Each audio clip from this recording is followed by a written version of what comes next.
సంధిపదం అనిపించింది. ఇప్పుడు వచ్చి గుర్తొచ్చింది రంగారెడ్డి హైదరాబాద్. ఏ మంత్రి పార్లమెంట్ సభ్యుని గెలిపించారు? చాలా మంది మంత్రులు తెలంగాణలో పార్లమెంట్కు ఇన్ఛార్జ్ పెట్టిన మంత్రిని. కానీ భువనగిరి పార్లమెంటుకు మంత్రి ఇన్ఛార్జ్ రాలే, ఒక ఎమ్మెల్యేగా ఇన్ఛార్జ్ పెట్టింది కాంగ్రెస్ పార్టీ. అన్ని పార్లమెంట్లకు ఇన్ఛార్జ్ మంత్రులను పెడితే మరి నిజంగా నాకే కెపాసిటీ లేకపోతే, నాకే ధైర్యం లేకపోతే, నాకే మంచి పేరు లేకపోతే, నేనే గెలిపించే శక్తి లేకపోతే ఎందుకు ఇన్ఛార్జ్ పెట్టింది నన్ను? అన్ని తెలంగాణ మొత్తం మంత్రులు ఇన్ఛార్జ్ పెట్టి భువనగిరికి ఎందుకు ఎమ్మెల్యేలు ఇన్ఛార్జ్ పెట్టిండ్రు? అంటే గెలిపించే సత్తా ఉంది, ప్రజల్లోకి పోతాడనే కదా. మరి ఇచ్చిన వాటిని నిలబెట్టుకునే బాధ్యత ఎవరిది? మీరు ఇన్ఛార్జ్ పెడితే గెలిపించి ఇచ్చినవా లేదా సీటు? ఎవరిచ్చిండ్రు? ఆదిలాబాద్ గెలిచిందా? మహబూబ్ నగర్ గెలిచిందా? సికింద్రాబాద్ గెలిచిందా? మల్కాజ్గిరి గెలిచిందా? మేదక్ గెలిచిందా? కరీంనగర్ గెలిచిందా? ఈ మంత్రులంతా ఎక్కడ పోయిండ్రు? మరి ఎక్కడ?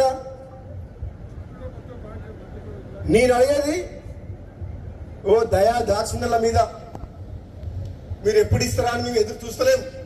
నిజంగా పార్టీ బతకాలంటే, ప్రభుత్వంకి మంచి పేరు తేవాలంటే, నిజాయితీగా సమర్థవంతంగా ప్రజల కోసం, పార్టీ కోసం ప్రభుత్వం మంచి పేరు తీసుకొచ్చే వ్యక్తులకే ఇవ్వాలి అని చెప్పి అంటున్నాం.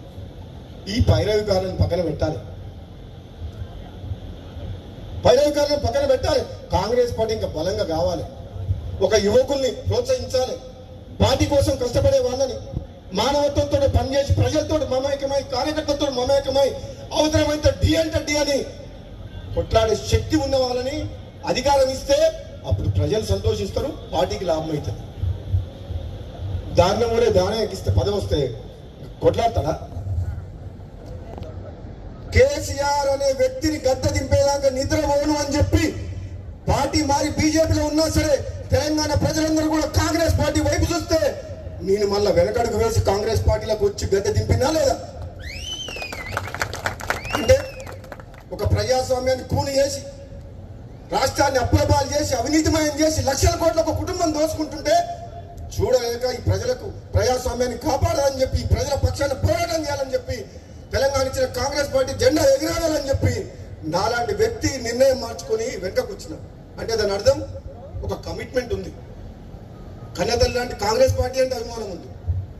కొన్ని అనివార్య కారణాల వల్ల ఇక్కడ అవమానం జరుగుతుందని పోయినా సరే మళ్ళీ ప్రజలందరూ కోరుకుంటున్నారు, కార్యకర్తలందరూ కోరుకుంటారని చెప్పి మళ్ళీ కాంగ్రెస్ పార్టీకి వచ్చి కాంగ్రెస్ పార్టీ అధికారంలో వస్తున్నందుకు నా నియోజకవర్గంతో పాటు వీరేశం దగ్గర పోయినా, ఒక పార్లమెంట్ సభ్యునిగా భువనగిరి అనిల్ కుమార్ రెడ్డి రమ్మంటే ఒకరోజు ప్రచారానికి పోయినా, ఆలేరు పోయినా, తుంగతుర్తి పోయినా, నా శక్తి వంచన లేకుండా ప్రభుత్వం వస్తుంది కృషి చేసిన.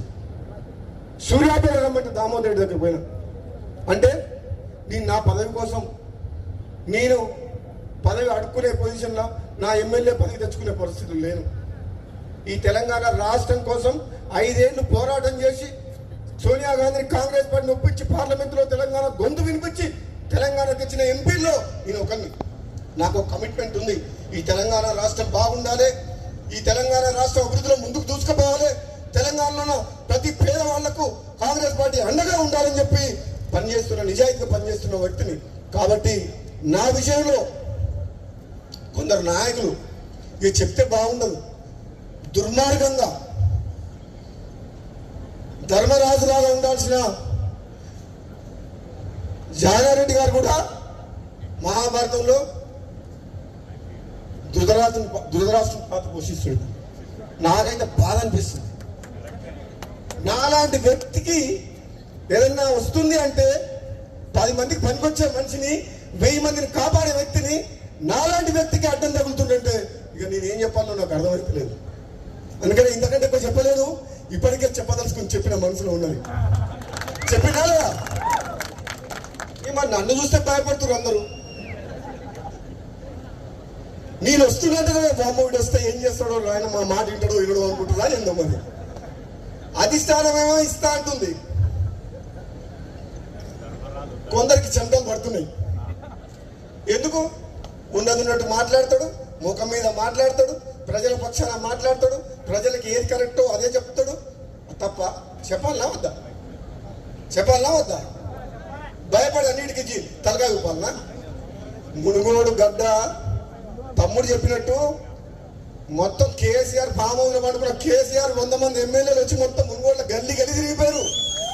పోలే ఒక వ్యక్తి రాజీనామా చేస్తే ఈ ప్రజల పక్షాన ఒక్క వ్యక్తిని ఓడగొట్టేందుకు 100 మంది ఎమ్మెల్యేలు వచ్చిన చరిత్ర ఎక్కడైనా భారతదేశ చరిత్రలో ఉందా? మీ అందరూ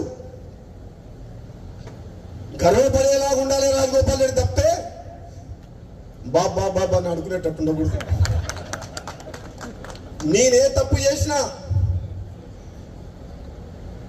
మీరు తలెంచుకోవాల్సిన పరిస్థితి వస్తుంది. కాబట్టి ప్రాణం పోయినా మీరందరూ తలెత్తుకునే విధంగా మీ శాసనసభ్యుడు మీరు ఓటేసి గెలిపించిన రాజగోపాల్ రెడ్డి ఏ పదవిలో ఉన్నా ఆ పదవికి వన్నదేస్తాడు.